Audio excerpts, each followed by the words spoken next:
সবুজ চুড়ি আমি পরে নিয়েছি। আর এই সবুজ চুড়ি নিয়ে আমি কিছু বলতে চাই, যেটা শুধু মেয়েদের জন্য, ছেলেরাও শুনতে পারো।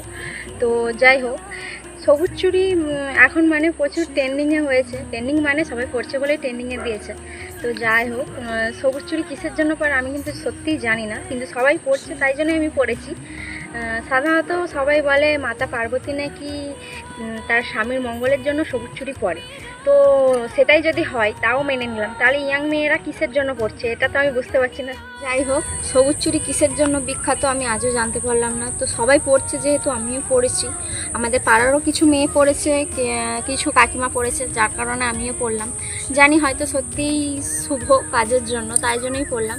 কিন্তু সত্যিই কি এটা মানে শুভ সবুজ চুড়ি? কিন্তু সবাই পড়তেছে দেখলাম।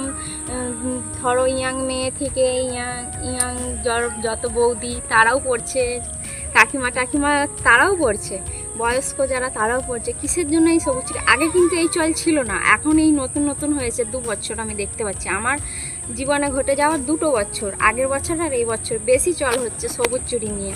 তো এটা কিসের জন্য এত বিখ্যাত, যদি কেউ জেনে থাকো অবশ্যই কমেন্টে জানাও।